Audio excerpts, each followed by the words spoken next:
yes, bon réveil matinal à tous et bienvenue Fabrice Nguema, bonjour. Bonjour Mambaye.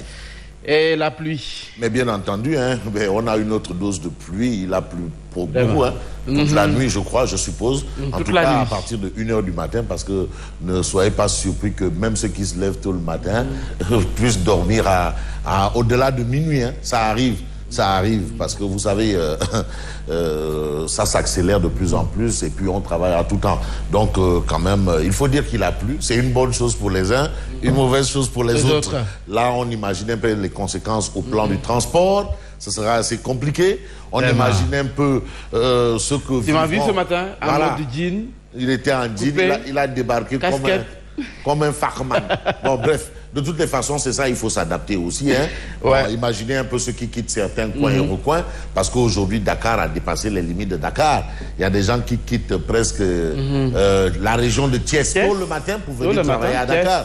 Des gens qui vivent à Bambilor, chez mon ami et frère Ndiaye Diop. L'homme des 4C. Ndiaye Diop. Voilà, parce que là, on va lancer une pétition pour que même le restaurant là, les mouchates là, reviennent, parce que ça sert à rien. Voilà. Le petit mouchat là, le petit machin là. Non, ça ne sert à rien. Reviennent au 4C. Que reviennent au 4C une bonne fois et puis on crée la grande commune de Bambilor. Voilà. Parce que vraiment, 3 villages qui ça, non, mais non, Djarouko, et vous êtes de plus en plus nombreux. Non, Djarouko.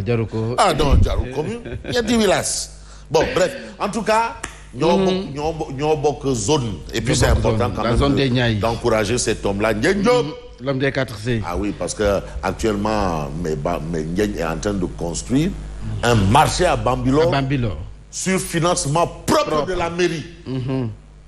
Propre de la mairie. Non, c'est un management. Non, sur financement propre. Non, mais il y a comme Boulou Koukoyap. Mon banque là, c'est un lébou. C'est un lébou. Un lébou Boulou Koukoyap.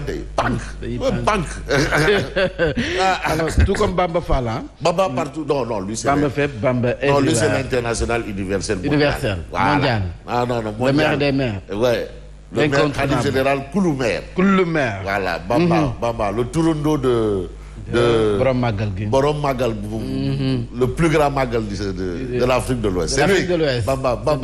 Et puis Bamba, de faire chauffer là. Gentleman. Non, de faire chauffer. Non, de faire chauffer.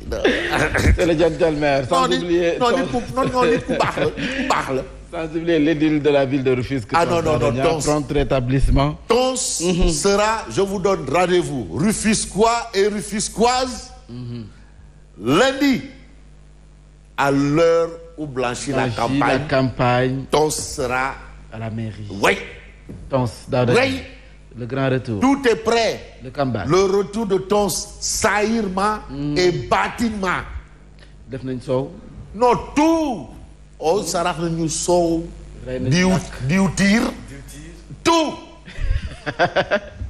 Le retour de Tons, saillirement et bâtiment. Dans son bureau, maudit. Instant bi, dur. Comme faire. Alors, il nous suit depuis Paris, la France. Pape Bokar Diallo, absolument. Analyste politique. Quelqu'un qui nous suit et qui a souvent des positions assez pertinentes. Et il faut aussi faire, bien entendu, un clin d'œil à mon ami et frère Baragay. Talibé, c'est une soirée Boumbake. Baragay. Non, mais Baragay, bon, on peut gérer. Mais Thioro Diouf. Thioro Diouf. Ah oui, Borom Dias. Borom Dias. Non, si tu veux les plus belles mangues du Sénégal, il faut aller demander à Thioro. À Galotal, merci Galotal. Apparemment au niveau de l'officiel, on peut peut-être leur dire quelque chose. Peut-être que MD il s'affaire un peu parce que mon avec les jolis cœurs calmes. Voilà, les jolis cœurs calmes parce que mon boy Pikil boy Ginaaw Rail. Voilà les gars ñu jéggi raay de. ñu ngi jéggi raay. waaw. gars yi ñu ngi jéggi raay de. Ginaaw raay gars yi ñu ngi jéggi raay. de la FAO. Absolument, bien entendu. De Rufisque. Aladji Moundiaye Cissé. Aladji Moundiaye. Ah, voilà. On les a joli cœur can. Jërëjëf. Eladji Albouri Fall. Voilà, on a joli cœur can également. On a Zeynab, voilà, Amina Doukouré. Merci. En tout cas, tous ceux qui nous regardent, merci beaucoup. Puissance Baldé. Ouais, bien entendu. Ah, Thioro Diouf, Borom Dias. Choro. Non, mais tu sais, Barangay, talibé, c'est une choix Mbaki. Non, c'est-à-dire, il dit non, ouais, Choro. Ouais, Choro. Ouais, on a Ali Touré. Il y a Ibrahim Ali également, Ibrahim Ali. Beaucoup d'eau à Kaolack ce matin. Beaucoup d'eau à Kaolack aussi. Kaolack. Je dis, il faut dire Kaolack. Kaolack. Gouro bi dafa Kaolack. Ouais. Moussa Diao. Mais non, c'est que Moussa Diao doit nous dire la situation actuelle de Colobane après la pluie. Ah oui, la zone de Colobane centenaire. Moussa, c'est comment là-bas? Non, après la pluie, Moussa, c'est le beau temps. Non, lui, c'est un lanceur d'alerte. C'est vrai que Bëgg Guinar, mais il sait pas. Ouais. Diao Guinar. Ouais, Diao Guinar. Voilà. Diao Guinar. Ouais, Diao Guinar. Alors, merci de nous suivre. Je crois qu'on peut y aller. Depuis Mali, Hassan Kaye. Voilà, Hassan Kaye. Alors, Hassan, nos encouragements. Mali. Apparemment, je crois que tout est rentré dans l'ordre. C'est bon maintenant? Voilà. Qu'est-ce qui se passe? C'est Tribune qui manque. Voilà, c'est Tribune qui manque. Donc on peut... Voilà. C'est ça, là. Adjaradoula Laye Chefal de la COFEM, en attendant que retrouve ses quotidiens. Avant, autoriser l'application. Refuser. Voilà. Et vous recommencez à zéro. Voilà, alors, on recommence tout. Adjaradoula Laye Chefal. Voilà, Laye Chefal. De la COFEM. Bon, ben je crois quand même... Ahmed Ndiaye, chauffeur. Oui. Ah, mais le kheu. Alors, MD, si vous pouvez vous déplacer, s'il vous plaît. Si MD peut venir me prêter bien fort, parce que là, les choses commencent à être trop plus compliquées. Autoriser l'application, MD, tout le monde n'est pas plus intelligent que toi. Ça signifie quoi? Mbolo Onyogo. Mbolo Onyogo. Iba, ça vient de qui, là? De Galoyo. C'est au Gabon? Ouais, ça vient d'où? Ça vient de Mbolo quoi? Mbolo, c'est Ibrahima, c'est Li Ibrahima. Ibrahima Li Mbolo. Li Ibrahima. Mbolo voilà. Onvogo. Je suis Iba Tchotcho de Galoya. De Galoya, Mbolo Onvogo. Mbolo Onvogo. En fait, il parle mon vernaculaire. Mbolo Onvogo, bonjour, est-ce que ça va? Voilà. Et vraiment, ça me permet quand même de faire un clin d'œil à ce monsieur. Et c'est important quand même, et c'est intéressant. Mbolo Onvogo, c'est intéressant. Alors, donc, Tribune n'est pas là, je crois. Kevin, voilà, bon, d'accord. On va commencer par Direct News. À la une de Direct News, il s'agit d'une exclusivité. L'exclusivité, c'est les derniers instants du règne de IBK, Ibrahima Boubacar Keïta. Les derniers instants. Parce que quand même, il faut retracer le fil de l'histoire. Direct News entre en contact avec le cabinet de l'ancien chef d'État.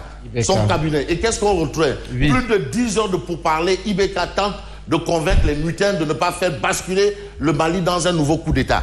Il a essayé de discuter avec ces gens-là. Il a essayé de tout faire pour éviter cette situation. Malheureusement, les mutins visaient à amener celui qui était encore le président de la République au niveau du camp Soundiata Keïta de Kati, sans provoquer d'affrontement. Ah oui, il voulait faire un truc nice, cool, fine. Il a tenté une dernière fois d'inviter les mutins à le rejoindre à son domicile pour discuter de tout. Malheureusement, rien. IBK aura tenté jusqu'au bout de faire plier les militaires dans leur projet de prise du pouvoir par les armes. Donc on retient ce fait. En tout cas, les minutes de l'arrestation de l'ex-président malien, c'est ce qu'on a à la une de Direct News qui nous dit, après sa démission provoquée le 18 août par quelques gradés de l'armée, l'ex-chef de l'État malien pourrait trouver refuge aux Émirats Arabes Unis ou en Turquie. Ça, ce sont des informations qu'on a. Mais Enquête quotidienne parle de quoi? Eh bien, des sanctions contre le Mali. Mali, oui. Voilà. Et puis, il s'agit des dissensions entre Ado et Macky.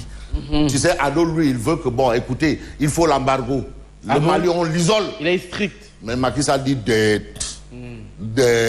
Teranga. Dette. Faut négocier. Parce que moi, je suis quand même, le président du pays de la Teranga. La Teranga. Parce que quand tu es le président du pays de la Teranga qui est légendaire, il faut agir en Borom Teranga. De Felndank. Donc aujourd'hui, candidat controversé à un troisième mandat, Ado représente l'aile dure qui veut mettre au pas les putschistes. Le président Sall ne veut pas de sanctions qui vont enfoncer le peuple malien dans la galère. Parce que là, on est dans le domaine de la diplomatie. La diplomatie. Ah oui, c'est deux camps au niveau de la CEDEAO. Ado est pour ceux qui disent on ferme. Macky dit dette. Vas-y, Molo. Dette de Felndank. Je suis le président du pays de la Teranga. Ah, Voilà, doucement. Et je suis le pays qui symbolise la discussion, la démocratie, qui symbolise l'arbre à palabres. Oui. Voilà. Avec les pinches. Le pays qui symbolise l'adage qui dit Rero Aboul, Nyak Watana Am. Non, lolu yep amna. Nañu ko jëfe noo gis nañu ko waxtaane moo war a non Magui nit ku baax la nit ku baax la nit ku baax la waaw nit ku baax la mais qu'est-ce qu'on peut voir à la une de critique à la une de critique il est écrit IBK en route pour l'exil ça c'est clair négociation secrète sur le sort du président déchu aujourd'hui c'est ça mais le problème c'est quoi IBK d'accord les putschistes peuvent faire des concessions mais son fils les putschistes disent dette. Il s'agit de Karim Keïta. Apparemment, critique nous dit que c'est Karim Keïta qui a mis le feu aux poudres. Vraiment, avec la vidéo. Mais c'est non, ça ce n'est même plus du batterie parce que quand même le Mali c'est quand même le pays des griots. Donc on peut donner aux griots. Le Mali c'est ça. Naturel. Mais par terre. Khalis Youssouf. Allahu Akbar. Boy Keïta Radim. Bon, bref, en tout cas, veut retenir Karim Keïta, véritable catalyseur de la grogne populaire. Et puis 2 capitales de la sous-région, dont Dakar, offrent l'asile au président déchu. Bon, on sait que Dakar a quand même a déjà offert ses bons offices au Mali, avec le président ATT qui a séjourné ici, justement dans le cadre, dans un contexte peut-être pas pareil, mais un peu similaire. Donc toutes ces choses-là rentrent en compte.